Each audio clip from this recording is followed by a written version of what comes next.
Atlas was sitting on my suitcase when Emmett came through the kitchen door with 2 brass keys in his hand.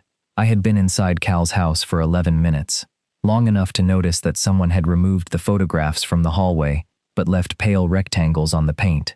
Long enough to find the black camera case beside the coat closet, exactly where Cal had said it would be, in a message I had not answered soon enough. Long enough to decide I could carry it to the rental car and be gone before Pittsburgh began to feel familiar. Atlas had other plans.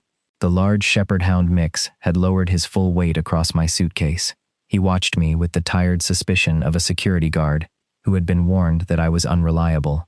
"Move," I said. His ears lifted. Strong opening argument. He placed one paw on my shoe. That was when Emmett walked in. He stopped inside the kitchen, rain darkening the shoulders of his navy work jacket. He looked broader than I remembered, and more exhausted than anyone had a right to look while still standing upright. His hair was shorter, touched with gray near one temple. There was a new line between his eyebrows and an old steadiness in the way he carried himself. I noticed all of it before I met his eyes. "The attorney says Cal left him to both of us," he said. For one confused second, I looked around the house. Then Atlas leaned against my leg. "You mean the dog?" Emmett's mouth moved as if he might smile, but the expression never arrived. "Good. Grief hasn't damaged your powers of deduction." We had seen each other at the funeral 2 days earlier. We had shaken hands because Cal's aunt was watching. Emmett had said, "You made it," in a voice so even, only I could hear the accusation beneath it. I had answered, "I'm sorry," without saying which failure I meant. Now there was no one else in the house to keep us civilized. I tried to step around Atlas. He turned with me and kept his body against the suitcase. "I'm picking up Cal's camera equipment," I said. "Then I'm heading out." I assumed that was the plan. Emmett had always been talented at making mild words land like furniture, impossible to ignore, and difficult to move. I bent to unclip the camera case. My fingers were less steady than I wanted them to be. Cal had bought it when the 3 of us were 28, and convinced he would become a street photographer over summer break. He took 47 pictures of closed storefronts, 6 of Emmett eating fries, and 1 blurred photograph of me laughing too hard to face the lens. The case still smelled faintly of dust and cedar. "Did he use this recently?" I asked. "No." Emmett looked at the floor. That was worse than if he had said more. I had been in New Mexico editing a documentary about rural clinics when Cal's condition changed. He told me not to cancel the contract. He wrote that hovering beside his hospital bed would not improve his liver, but might ruin my film. I believed him, because believing him allowed me to stay where I was. By the time Emmett called, there were no direct flights. By the time I landed in Pittsburgh, Cal was gone. Emmett had been there. That fact stood between us, solid as the dining table. A woman knocked once and entered through the open front door, before either of us could turn the silence into another weapon. Mara Ellison introduced herself as the administrator of Cal's estate. She carried a leather folder and spoke with the composed patience of someone who had already explained difficult things to several grieving relatives that week. We sat in the living room. Emmett took the chair nearest Atlas's bed. I sat on the edge of the sofa and kept my coat on. Mara explained that Cal had created a pet trust for Atlas. The house would remain available for 90 days, so Atlas could stay in familiar surroundings. Food, veterinary care, and basic expenses were covered.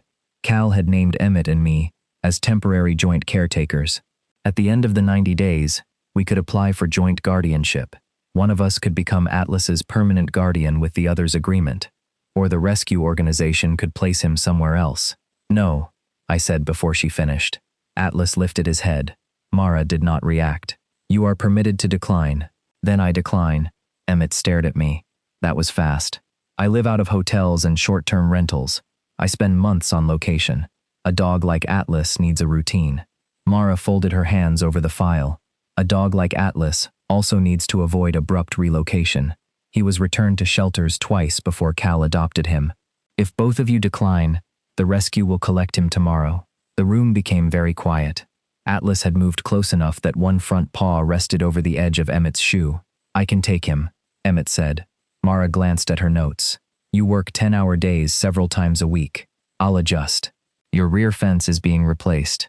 Your yard will be unsecured for at least a month. I'll figure it out." That was Emmett's answer to everything. Illness, broken pipes, food bank shortages, funerals. He would figure it out. and by the time anyone asked what it had cost him, the problem would already be solved. "I can stay until the fence is done," I heard myself say. Emmett looked at me. I immediately regretted speaking, which was how I recognized the decision as honest. "1 week," I added. "Maybe 10 days. I can edit remotely. Atlas stays here. We rotate around my deadlines and your shifts." Mara closed the folder halfway. "That satisfies the initial care requirement. Avoid making permanent decisions today." "I'm not making anything permanent." The sharpness in my voice made Atlas rise. He crossed the room and pushed his nose beneath my hand. Cal used to say Atlas disliked sudden movements because too many people had reached for him without warning. I kept my hand still. After a moment, he leaned into my palm. Emmett watched without speaking. Mara left us with a feeding schedule, emergency numbers, and 2 copies of the house key. The moment the door closed, Emmett carried Atlas's food bowl into the kitchen. 6 o'clock, he said. "It's 6:15. "I'm aware." "Then why isn't he eating?" "Because the last 2 days wrecked his schedule." He measured the food with unnecessary precision. I filled the water bowl. We moved around each other with the stiff coordination of men carrying opposite ends of something fragile. Atlas approached, sniffed the food, and walked away. Emmett crouched beside him. "Come on, buddy." Atlas looked at him, then at me. "You think he wants an audience?" I asked. "I think he wants Cal." The answer stripped every clever reply from my mouth. We sat on the kitchen floor, one on each side of the bowl. Emmett loosened Atlas's collar. I broke one piece of kibble in half and held it near his nose. After several minutes, Atlas ate from my hand, then took a few bites from the bowl. Emmett exhaled slowly. It was the first unguarded thing he had done since entering the house. For a moment, our shoulders nearly touched. I remembered other floors, other late nights, Cal talking too loudly from the next room, while Emmett and I sat in a silence that had once felt full rather than damaged. Then Emmett stood. "You should take the guest room. I'll stay tonight. I booked a hotel." "Of course you did." I checked the time. If I left immediately, I could still reach the hotel, sleep 5 hours, collect the camera case in the morning, and begin pretending this arrangement was temporary in every possible sense. I lifted my suitcase. Atlas began pacing before I reached the front door. He moved from the living room to the kitchen, then back to me, nails clicking across the hardwood. His breathing changed. Emmett called his name, but Atlas circled once and pressed himself against my knees. "I'm not disappearing," I told him. The sentence sounded wrong in my own voice. I put the suitcase down. Atlas stopped pacing, but remained against my legs. Emmett stood a few feet away, one brass key still in his hand. His face had softened, though not enough to call it forgiveness. "He settles when you're here," he said. Then he stepped closer and placed the second key in my palm. His fingers touched mine only briefly, but I felt the contact all the way to my wrist. Apparently, Cal knew that before either of us did. I looked at the key, at Atlas leaning against me, and at the camera case waiting beside the door. The guest room was upstairs. My hotel reservation could be canceled. My flight could be changed. None of those facts felt permanent, and I clung to that. Still, for the first time since landing in Pittsburgh, leaving was no longer the easiest thing in the room. The first night in Cal's house was mostly the sound of Atlas moving from room to room, checking whether the people he had left were still where he had put them. He slept beside the guest room door for 20 minutes, then disappeared downstairs. A few minutes later, I heard his collar tags near the kitchen. When I finally gave up on sleep and followed him, Emmett was sitting at the dining table with a mug between his hands. He had removed his jacket and rolled his shirt sleeves to his forearms. There was a narrow scar near his left elbow I did not remember. "Does he always patrol the house?" I asked. "Not when Cal was here." Emmett looked toward the hallway where Atlas stood watching us. "He used to sleep through the night." I pulled out a chair. Emmett's eyes dropped briefly to the key lying beside my phone. "Cancel the hotel?" "For tonight." Naturally. We spent the next morning building a schedule neither of us believed would survive the day. Emmett worked at the food bank from 7 until 5, except on distribution days, when 5 could become 8. I had a documentary sequence due by Friday, and 3 interviews arriving from Seattle that needed to be organized before I could edit them. We agreed Emmett would handle breakfast and the early walk. I would work from Cal's dining room and stay with Atlas until late afternoon. Emmett would return for dinner, and we would alternate nights. On paper, it looked reasonable. Atlas rejected it before 8:30. He watched Emmett put on his work jacket, then positioned himself in front of the kitchen door. "Move, buddy," Emmett said. Atlas lowered his head. Emmett tried the back door instead. Atlas followed and blocked that one too. "Apparently he believes in shared custody more than we do," I said. Emmett gave me a look. Helpful. Together, we distracted Atlas with his red leash long enough for Emmett to leave through the front. Atlas did not eat breakfast after that. He sat in the hallway, staring at the door. I tried the calm voice people use with animals and small children when they are pretending not to be worried. I offered food from my hand. I moved the bowl to the living room. I even opened the refrigerator and inspected its contents as if Cal might have left detailed instructions beside the mustard. At 9:15, I called Emmett. He answered before the first ring finished. "What happened?" "Nothing happened." "Then why are you calling?" "He won't eat." There was a pause, followed by the sound of someone rolling a metal cart in the background. "Did you add warm water?" "That was not on the chart. Cal started doing it last month." "You might have mentioned that." "I assumed you knew." I looked at Atlas, who was now judging both of us through the phone. "We haven't spoken in 7 years, Emmett. There are several updates I missed." He arrived 20 minutes later, with the expression of a man who had driven across the city, while blaming himself at every traffic light. Atlas met him at the door, then immediately looked past him toward the driveway. "He was waiting for both of us," I said. "Or he thought I brought Cal back." The words landed heavily. Emmett crouched and rubbed the dog's chest. Then he warmed a little water on the stove. We sat near the bowl again. Atlas ate only after Emmett held the dish, and I stayed beside him. When he finished, Emmett remained on the floor, one knee bent, his hand resting against Atlas's shoulder. "This rotation isn't going to work," he said. "Not yet. We can't both stop working." "I didn't suggest that." "Then what are you suggesting?" Emmett looked around the kitchen. "He stays here. We overlap mornings and evenings until he settles. One of us works from the house whenever possible." "That sounds suspiciously like spending time together. Try to endure it for the dog." By noon, I had converted half of Cal's dining table into an editing station. My laptop occupied the place where he used to grade art projects. 2 portable drives sat beside a ceramic bowl filled with dried-out markers. Atlas slept beneath the table, with one paw touching my shoe. Every time I stood, his eyes opened. Every time I returned, his body relaxed. I began announcing ordinary movements so he would stop assuming each one was a departure. "Kitchen," I told him when I went for water. "Bathroom," I said half an hour later. By 3, I felt ridiculous. By 4, I understood why it mattered.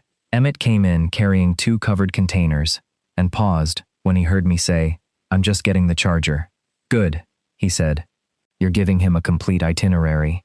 He appreciates transparency." The comment slipped out before I could stop it. Emmett set the containers down more carefully than necessary. Some of us do. The food was vegetable soup and thick slices of bread from the food bank's staff kitchen.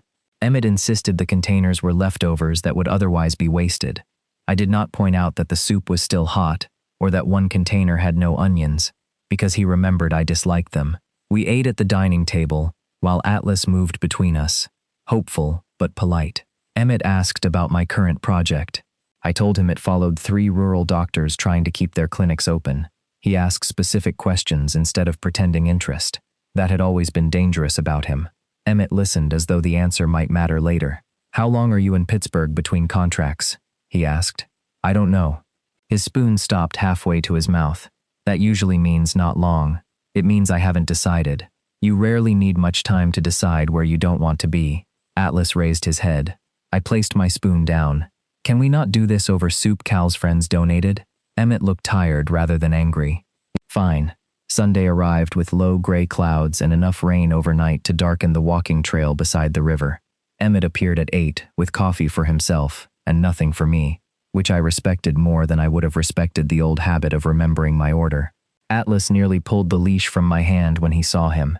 "Cal walked him here every Sunday," Emmett said as we entered the trail. "Same route? Usually.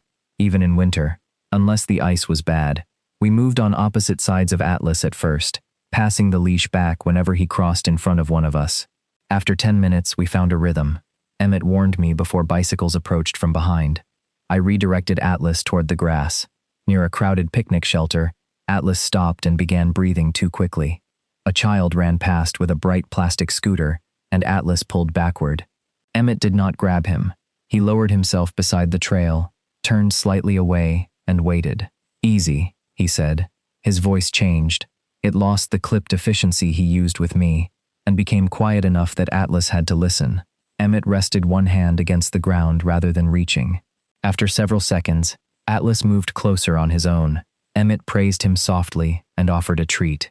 I watched the tension leave the dog's shoulders. Something in mine followed. There had always been a gentleness in Emmett that appeared most clearly when no one was asking him to prove it. He looked up and caught me staring. "What?" "Nothing. You've never been convincing when you say that." I was thinking Cal chose the right person. Emmett's expression closed slightly. He chose too.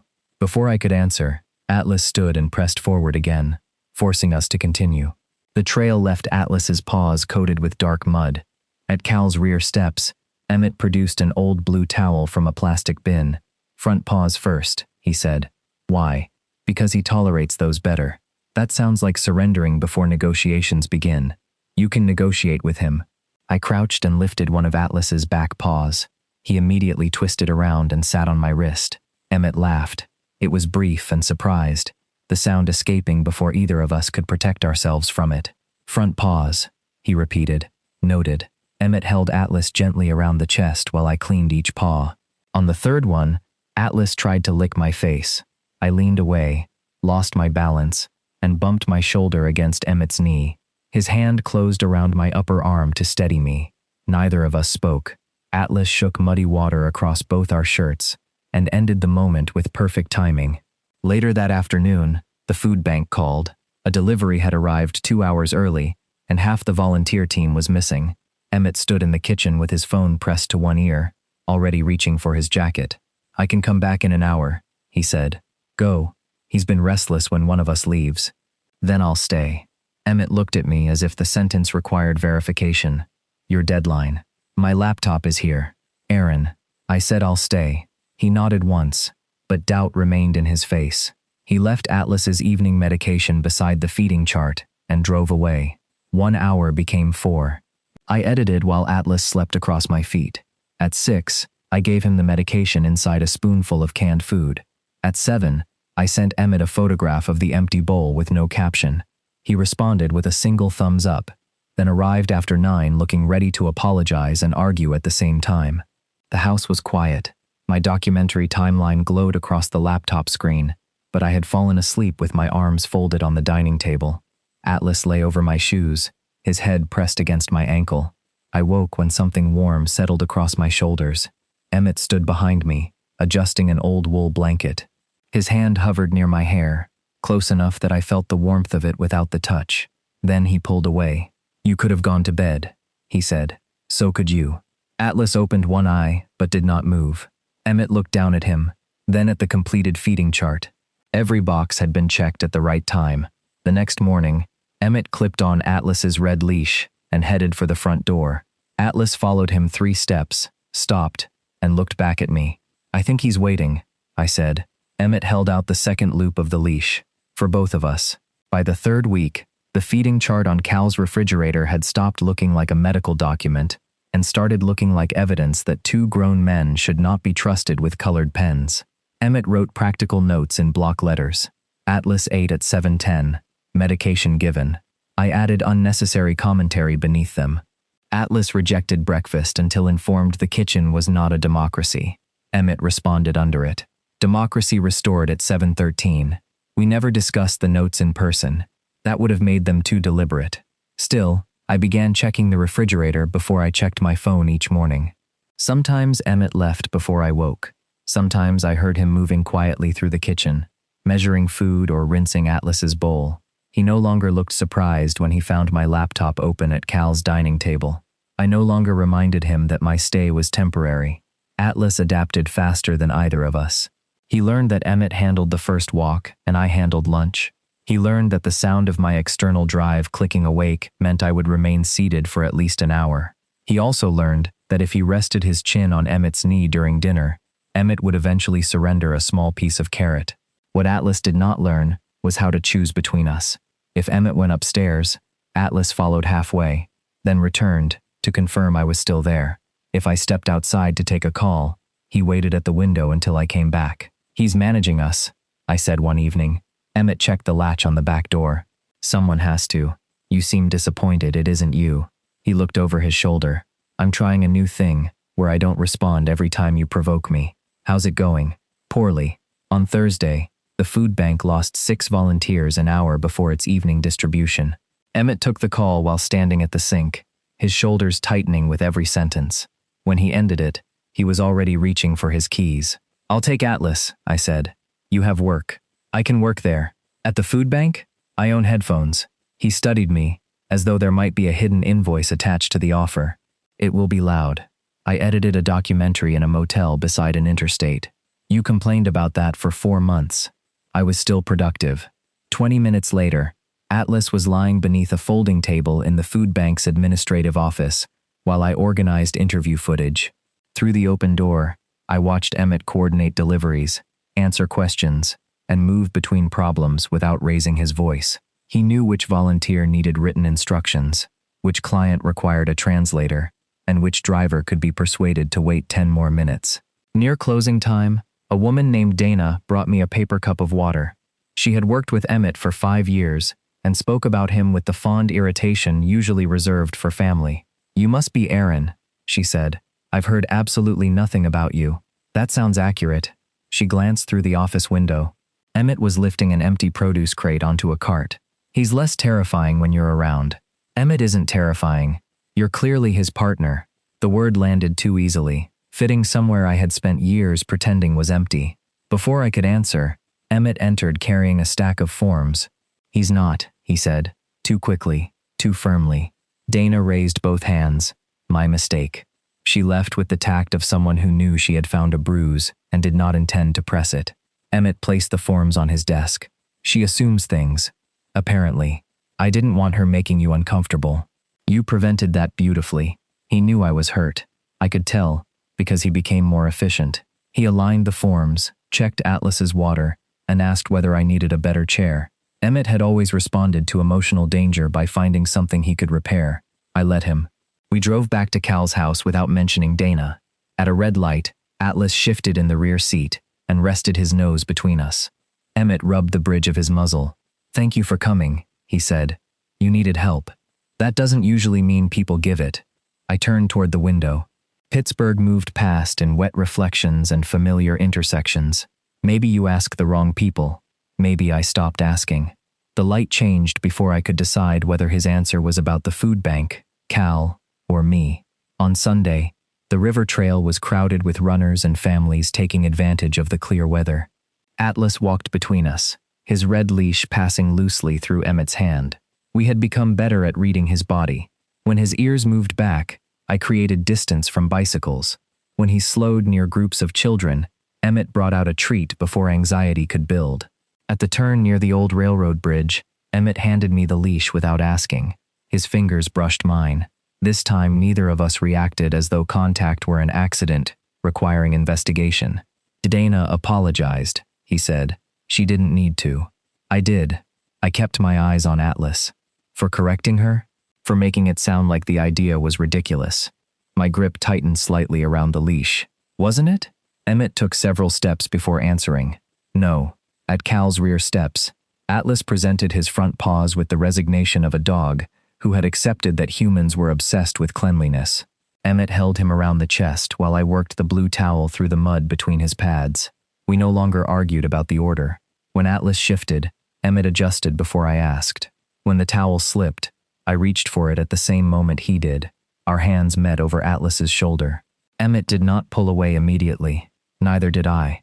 Cal would be unbearable about this, I said. He would claim the entire arrangement was his idea. Then he'd pretend he hadn't been planning it since we were 29. Emmett smiled, but the expression faded quickly. He asked about you near the end. The towel stopped in my hand. I had avoided asking because I was afraid of the answer. What did he say?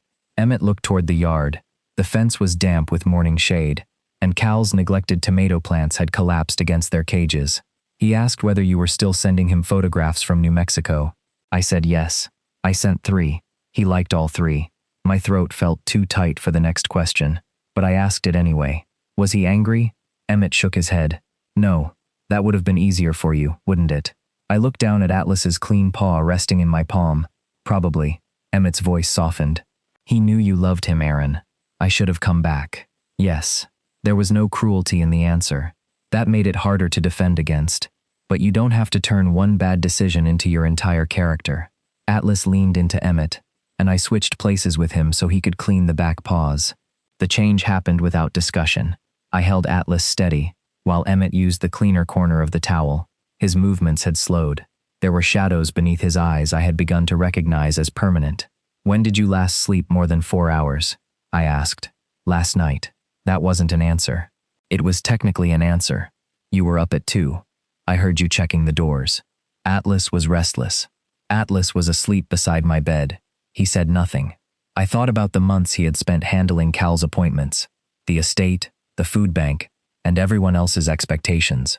You don't have to be useful every minute. His jaw shifted. That's easy to say when you've made a career out of leaving, before anyone can ask you for something. I released Atlas and stood.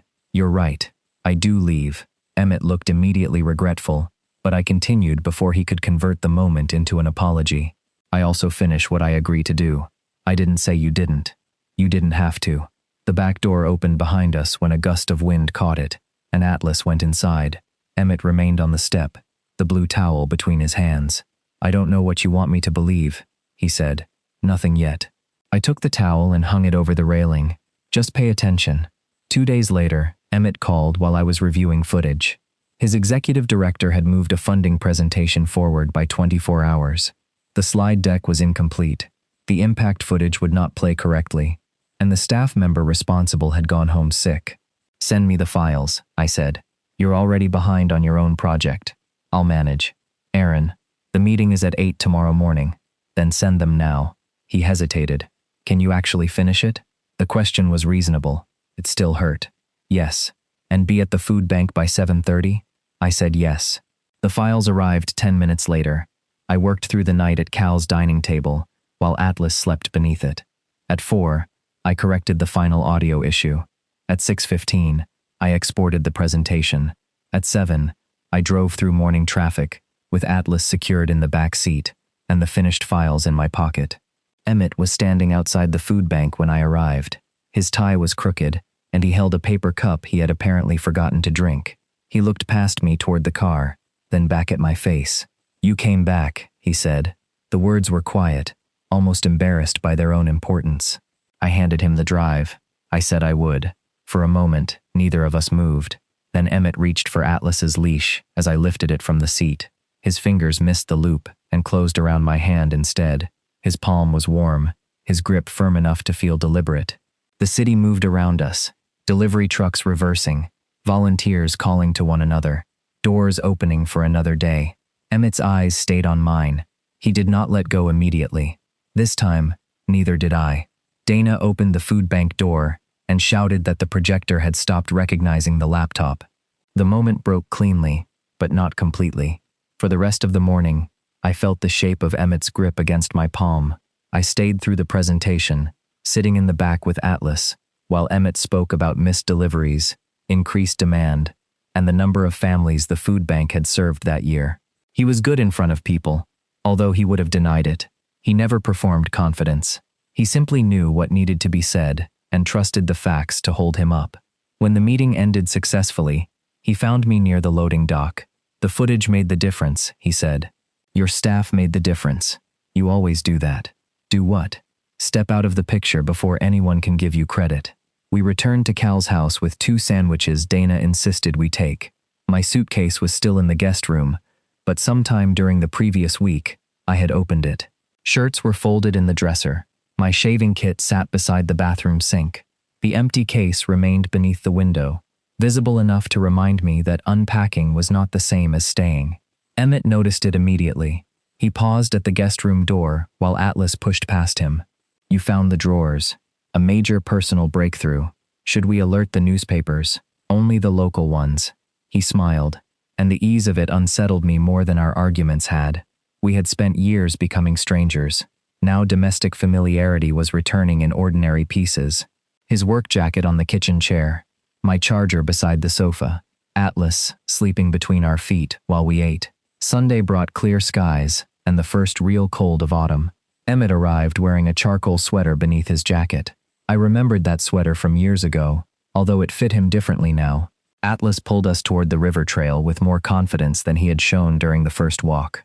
We no longer passed the leash back and forth like an object neither of us wanted responsibility for. Emmett held it on the crowded stretches. I took over near the railroad bridge where Atlas liked to stop and investigate every wet leaf. "He's improving," I said. "He knows the routine." "You say that like you don't." Emmett glanced at me. "You're always awake before his breakfast alarm. I have deadlines. You hum when you measure his food." That is a serious accusation. Cal used to do the same thing. The comparison hurt, but gently. At the rear steps, Atlas lifted his first paw before we asked. "Show off," I told him. Emmett sat beside me with the blue towel stretched across his knees. We had stopped assigning roles. I held Atlas while Emmett cleaned one paw. Then we switched when Atlas turned. Our shoulders touched twice. Neither of us apologized. Emmett worked mud from between Atlas's pads, his head bent close enough that I could see the gray at his temple. "Do you remember O'Malley's?" he asked. "The diner with the broken jukebox?" Cal's aunt found a stack of gift certificates in his desk. Of course she did. Cal had purchased gift certificates whenever a business looked one slow week away from closing. "She gave me 3, Emmett said. "We could use one tonight." It sounded casual. It was not. O'Malley's had replaced the broken jukebox but kept the same red vinyl booths. The waitress did not recognize us, which felt unfair after the number of nights we had spent there at 28, dividing fries and pretending none of us were worried about rent. We took the booth by the window. There had once been 3 of us in it, Cal occupying too much space and stealing food from both plates. Now Atlas waited at home with a new chew toy, and the empty side of the booth seemed designed around Cal's absence. Emmett ordered coffee. I ordered pie. I did not want, because Cal always had. "You left from here," Emmett said after the waitress walked away. "What?" "The night before you moved to Baltimore. You told us about the contract in this booth. I remember. You had already packed." I stared through the window at traffic moving along the wet street. "I had been waiting for you to say something." Emmett's hand tightened around his coffee mug. "About the contract? About me leaving. I told you it was a good opportunity." "Exactly." His expression changed slowly, confusion giving way to something more painful. I continued because stopping would return us to the same silence that had cost us 7 years. "I thought there was something between us. Then I got the offer, and you helped me compare apartments. You made a list of neighborhoods. You found a moving company. You needed help. I needed you to ask me not to go." The diner noise seemed to recede. Emmett looked down at the table. "You never told me that. I thought if you wanted me, I wouldn't have to." He laughed once, without humor. "You were leaving for a job you wanted. What was I supposed to say? Stay here and wonder whether you resent me in 6 months? You could have said you wanted me, and you could have told me you were waiting." He was right, which made the old hurt no less real. The waitress delivered the pie and retreated after one look at our faces. Emmett turned the coffee mug between his hands. "I did want you," he said. The words were quiet and plain. "I wanted you before Baltimore. I wanted you while you were in Baltimore. I wanted you every time Cal mentioned a city you were working in, and pretended not to notice me asking how long you'd be there." My fork remained untouched beside the plate. "Why didn't you say anything later?" "Because you kept leaving, and I kept finding reasons to believe the next place was the one you actually wanted." I could hear my pulse in my ears. "Do you still want me?" Emmett lifted his eyes. For once, he did not hide behind a practical task or a dry reply. What I saw was not reluctance, it was fear. "I don't know whether wanting you has ever been the dangerous part," he said. The answer was not enough, but it was more honest than anything either of us had offered before. My hand lay on the table between us. Emmett looked at it, then placed his own beside it, close enough that the sides of our fingers touched. We did not kiss. The diner was too bright.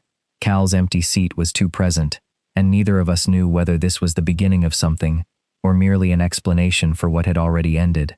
The documentary offer arrived the following afternoon. A producer I had worked with twice wanted me to lead the edit on a 6-month project about public defenders. The first 10 weeks would be in Chicago, followed by several shorter periods in Toronto. The money was good.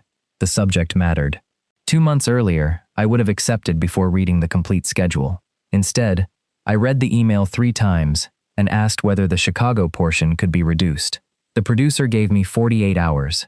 I did not tell Emmett. I told myself I was waiting until I had alternatives to present. The truth was less flattering. I wanted to understand what I wanted before watching his face close around the possibility that I might leave. Emmett saw the email that evening, when my laptop lit up on the dining table. I had gone to refill Atlas's water. When I returned, he was standing beside the screen, not touching it. The subject line displayed the project name and the words Chicago availability. Another contract? He asked. Possibly. How long? It isn't settled. How long did they ask for? I set the water bowl down. 6 months. But most of that can probably be adjusted. Probably. I haven't accepted anything. His face was calm in the way it became when calmness required effort. Were you going to tell me? I'm telling you now. Because I saw it. Because I don't have an answer yet. Atlas moved between us and sat. Emmett looked at him rather than me. Do you want the job? I want parts of it. That wasn't the question. It's the answer I have. The next day, Emmett was polite. Politeness from him felt colder than anger. He updated the feeding chart, walked Atlas, and left for work without asking whether I would be at the house that evening. I spent the morning negotiating with the producer. Remote editing was possible after the first 6 weeks, but the travel schedule would still be demanding. I drafted 3 different messages to Emmett and deleted all of them. At noon, Mara called to confirm the final trust review date. Her tone was professional, but she paused before ending the call. Emmett asked me about the process for a single permanent guardian, she said. Is there something I should know? I looked at Atlas sleeping beneath the table. No, I answered. Apparently there are several things I should know. That evening, I connected my laptop to the living room speaker to review an audio interview. I did not notice that my phone had paired with it too. Emmett came in through the back door while I was upstairs searching for a clean shirt. When my producer called, the voicemail played automatically through the speaker. We can hold Chicago until Friday, but after that, we need a final answer. I came down the stairs as the message ended. Emmett stood in the hallway holding Atlas's red leash in one hand and the folded blue towel in the other. He looked prepared for Sunday, for the end of the trust, for every routine continuing without me. Neither of us pretended he had not heard. I haven't accepted it, I said. Emmett kept the leash folded over one hand. You keep saying that like it solves the part where you didn't tell me. I was trying to negotiate the travel, before or after you figured out how long Atlas could go without you. The question hit harder because it was practical. That's not fair. No. What isn't fair is asking me to believe you're staying while you quietly prepare to leave. I heard myself say. You asked Mara about becoming Atlas's only guardian. His face changed. Not guilt exactly. Recognition. We had both been caught hiding decisions we claimed were unfinished. Emmett placed the leash and towel on the console table. I asked what the process was, without talking to me, because you hadn't talked to me, so you decided I was leaving. You usually do. Atlas moved closer to my leg. I rested a hand against his neck. You don't get to take every bad choice I've made and use it as permission to make this one for me. Emmett's jaw tightened. And you don't get to disappear for years, miss the last months of Cal's life, arrive with a packed suitcase, and expect trust because you checked boxes on a feeding chart. I never asked you to pretend those things didn't happen. No, you asked me to wait while you decided whether this mattered more than the next job.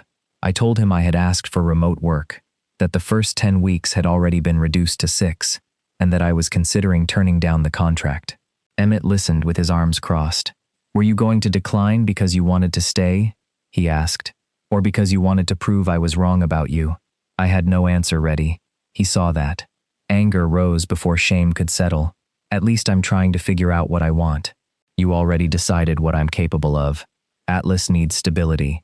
So do you, apparently. Enough to remove anyone who might complicate your schedule. His face went still. This isn't about my schedule. It's about control. You call it care because that sounds kinder. He looked as if I had struck him. And you call leaving freedom because abandonment sounds worse. We stood in Cal's hallway with Atlas between us, and every old wound finally given a usable sentence. I wanted Emmett to take his words back. I wanted to take mine back first. Neither happened. He picked up the leash. I'm walking him. Fine. He opened the door, then stopped. For what it's worth, I haven't filed anything. For what it's worth, I haven't accepted Chicago. He nodded without looking at me and left. The door closed quietly. That was worse than a slam. I packed my clothes into the suitcase I had finally emptied, but I did not book a flight. I carried it to a short-term apartment 3 neighborhoods away. When I drove from Cal's house, Atlas's red leash was hanging by the door, and the blue towel was folded beneath it. The apartment had white walls, rented furniture, and no object that required me to stay long enough to remember it. I set my suitcase beside the bed and opened my laptop at the kitchen counter. My producer had sent revised terms. 6 weeks in Chicago, then remote editing from any city with reliable internet. Toronto would be limited to 2 10-day trips. I could accept it and return to Pittsburgh between assignments. I could decline it and take smaller local projects. The problem was that I had built my life so every city remained temporary, then treated other people's uncertainty about me as an insult. I called Mara the following morning. Did Emmett file for sole guardianship? No. Did he ask you to prepare something? She paused. He requested a draft so he could understand the obligations. That sounds like him. It also sounds like someone who was afraid. I walked to the apartment window. I'm tired of everyone explaining his fear before they explain what he did. Then don't excuse it, Mara said. But don't confuse a draft with a decision either. The trust was designed to protect Atlas, not to measure which of you can punish the other more effectively. I closed my eyes. I'm not trying to punish him. Good. Decide what life you want when no one is watching. Then discuss the dog. Sunday morning, I drove to the river, but stayed in the car across from the trail entrance. Emmett arrived at 8 with Atlas. He looked toward the parking spaces once, quickly, then started down the trail. I followed from far enough away that neither of them would notice. At the railroad bridge, Atlas stopped and turned back. Eventually, Emmett crouched beside him and said something I could not hear. The dog moved forward, but slowly.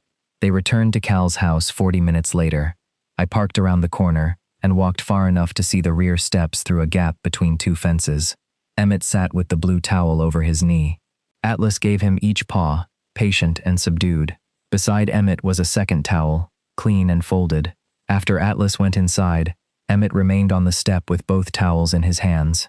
Then he hung the blue towel on the railing and carried the unused towel into the house. I spent the next 2 days making real lists. Rent, travel dates, dog care, editing space, emergency contacts. I called the producer and asked whether Pittsburgh could be named as my contractual base. She said yes. I negotiated 6 weeks in Chicago, 2 scheduled Toronto trips, and no additional relocation without written agreement. I accepted the project. Then I contacted a landlord about a small apartment 12 minutes from Emmett's house. When he asked how long I wanted the lease, I nearly said 6 months. Instead, I said 1 year. The words did not trap me. They simply stayed where I put them. The next step was harder. I wrote Emmett an email because a phone call would let both of us interrupt. I apologized for concealing the offer. I admitted that I had used incomplete information to keep every possible exit open. I also told him that requesting sole guardianship without speaking to me had damaged whatever trust we had begun rebuilding. I did not ask him to answer. He did not. That evening, Mara sent me the long-term care requirements for Atlas. I built a schedule around my travel dates, including weekend coverage, a familiar sitter, veterinary costs, and emergency decisions. The plan did not depend on Emmett loving me. On Friday, I signed the lease. On Saturday, I moved into a place with bare floors and no curtains. I bought a desk instead of renting one. I left the suitcase in the closet and placed Cal's camera case on a shelf. None of it felt dramatic. There was no sudden certainty, only a sequence of decisions that would be inconvenient to reverse. I realized that was what commitment looked like when no one was narrating it for me. It was paperwork, calendars, deposits, and showing up at the address you had chosen after the excitement of choosing it was over. The final Sunday of the trust arrived cold and bright. I drove to Cal's house and parked where Emmett could see the car. At 8, the rear door opened. Emmett stepped outside with Atlas beside him. He looked tired, guarded, and relieved in a way he would probably deny. Atlas saw me first. He pulled free of Emmett's loose grip and ran across the yard. I crouched before he reached me, and his body struck mine hard enough to push me against the step. He pressed his head beneath my chin. "I'm sorry," I whispered into his fur. "I should have told you where I was." Emmett stopped a few feet away. The blue towel was tucked under his arm. He waited at the gate every evening. I know. How would you know? I stood and held out the folder. We can talk about that after you decide whether to be angry about this. He did not take it. What is it? A lease. A revised contract. A care schedule that doesn't assume you'll carry everything when I travel. His eyes moved from the folder to my face. You accepted Chicago. 6 weeks. Then I come back here. Pittsburgh is my base. Emmett's expression did not soften. Not yet. You did all of that because of an argument? No. I did it after the argument, when no one was there to watch me prove anything. He finally took the papers. Atlas stood between us, leaning against both our legs. Emmett opened the folder and read the first page. His fingers tightened slightly at the line showing the 1-year lease. Aaron, I didn't come back to argue about the dog. He looked up. The yard was quiet, except for Atlas's tags and traffic somewhere beyond the houses. I came back to tell you what I chose. Emmett read the care schedule twice. He turned one page, then another, studying the dates I had marked for Chicago and Toronto, the name of the sitter I had already interviewed, and the veterinarian's number printed at the top. You signed a lease before you knew whether I would agree to joint guardianship, he said. The lease isn't about leverage. And the contract? I accepted work I care about without pretending work has to become another place to hide. He closed the folder. You could still leave. Yes. I forced myself not to soften the truth. I can leave for 6 weeks. I can leave for 10 days. The difference is that I know where I'm returning, and I'm telling you before I go. His eyes stayed on mine. You think a calendar fixes this? No. A calendar fixes the practical part. The rest takes longer. I took a breath. I should have told you about the offer the day it arrived. I didn't, because I wanted every possible exit available until I knew which one made me look least afraid. That wasn't fair to you, and it wasn't fair to Atlas. Emmett looked down at the blue towel under his arm. I asked Mara for the guardianship draft because I was sure you would choose the contract. I know. That doesn't excuse it. No. He swallowed. I told myself I was protecting him. Really. I was arranging the ending before you could choose it for me. The admission sat between us without defense. I'm sorry, he said. I had no right to decide you were incapable of staying. Atlas pushed his nose beneath Emmett's hand, impatient with the amount of human conversation occurring before his walk. Emmett rubbed his ears automatically. I haven't filed anything, he said. I asked Mara to destroy the draft yesterday. Thank you. You should know something else. His shoulders rose and fell. If you decide you don't want me, I still think Atlas should have both of us. The words caught me off guard, because they matched the sentence I had rehearsed in my apartment. That's what I came to say. I stepped closer. I want joint guardianship, even if we can't fix everything between us. He isn't a reason for you to forgive me, and he isn't a way for me to stay in your life without asking whether I'm wanted there. Emmett's expression shifted, pain and relief crossing too quickly to separate. You are wanted there, he said. Neither of us moved for several seconds. Then Atlas barked once at the gate. Emmett looked at him and gave a tired laugh. Apparently we're late. He handed me the red leash. We started down Cal's street side by side, not touching. The folder left safely inside the house. The riverside trail looked different in late autumn. More branches were bare. The water had turned the dull silver color it took before winter. Atlas walked between us with the confidence of a dog who believed routine was a promise the world could keep. At the railroad bridge, Emmett passed me a treat before I asked. Near the picnic shelter, I shortened the leash before a bicycle approached. We moved together easily, and the ease no longer felt like evidence of Cal arranging us. It felt earned. Halfway through the walk, Emmett said, I read your email 14 times. That seems excessive. It was a long email. It had headings. You apologized under one of them. I was trying to be clear. He glanced toward me. You were. We continued a few steps. I didn't answer, because every version I wrote sounded like I was either forgiving you too quickly or punishing you for doing what I wanted. Which was staying. He looked ahead. That's the problem. I wanted you to stay so badly that I stopped caring whether you got to choose the terms. I tightened my hand around the leash. And I wanted you to ask so badly that I kept creating tests you didn't know you were taking. Emmett nodded. We were terrible at this. Historically, yes. Are we better now? We're walking in the same direction. Back at Cal's house, Atlas went directly to the rear steps and lifted his front paw. Emmett sat on one side of him. I took the other. The blue towel lay across both our knees. We cleaned Atlas's paws in the familiar order, switching positions when he turned. There was no second towel folded nearby. When the last paw was clean, Atlas went inside and circled once on his bed near the kitchen door. Emmett and I remained on the steps. The cold had sharpened, but neither of us reached for a jacket. Cal's yard was nearly empty now. The tomato cages had been removed. A sold sign stood near the sidewalk. In 3 days, the house would belong to someone who had never known him. I spent years acting like leaving was something that happened to me, I said. A contract arrived. A city needed me. A relationship became complicated. I told myself I was responding to circumstances. Emmett turned toward me, but I kept choosing it. Sometimes because the work mattered. Sometimes because leaving meant I never had to find out whether anyone would still want me once I became inconvenient. My voice wavered, and I let it. I'm choosing differently now. I'm not promising I'll never travel or never get scared. I'm promising I won't disappear inside those things. I'll tell you where I'm going. I'll tell you when I'm afraid, and I'll come back to the life I said was mine. Emmett looked down at his hands. I loved you before Baltimore, he said. I loved you while you were gone, which was inconvenient and embarrassing. I loved you when Cal was sick, and I was angry that you weren't here. I think part of me believed anger was safer, because it didn't require anything from you. He lifted his eyes. I don't need Cal's trust to keep you here. I don't need Atlas to make you necessary. I need to know that when you leave for work, you still believe this is where you come home. The old wound in me did not vanish. It changed shape. It became something I could answer instead of something I had to outrun. I'm not asking you to trust one promise, I said. I'm asking you to watch me keep it.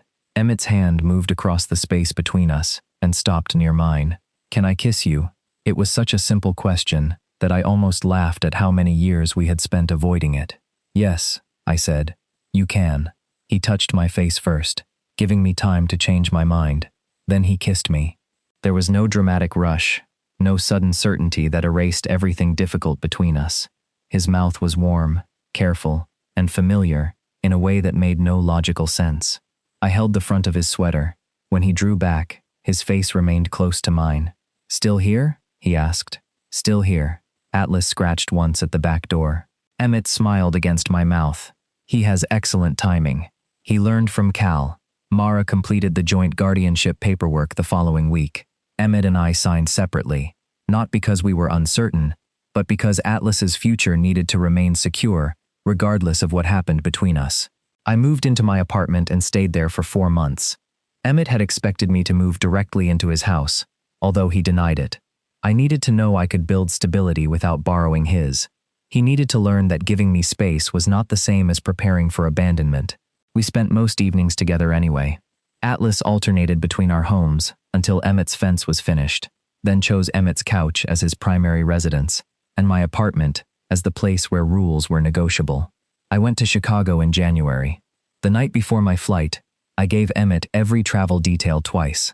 He listened without teasing me. At the airport, he kissed me beside the security line and said, "Come home when you said you would." I did. 6 weeks later, Atlas nearly knocked me onto the floor in Emmett's entryway. Emmett stood behind him, holding the red leash, and trying not to look relieved. I returned from Toronto on schedule 2. Each arrival was ordinary enough that eventually neither of us treated it as proof presented in court. It became our life. I left. I worked. I returned.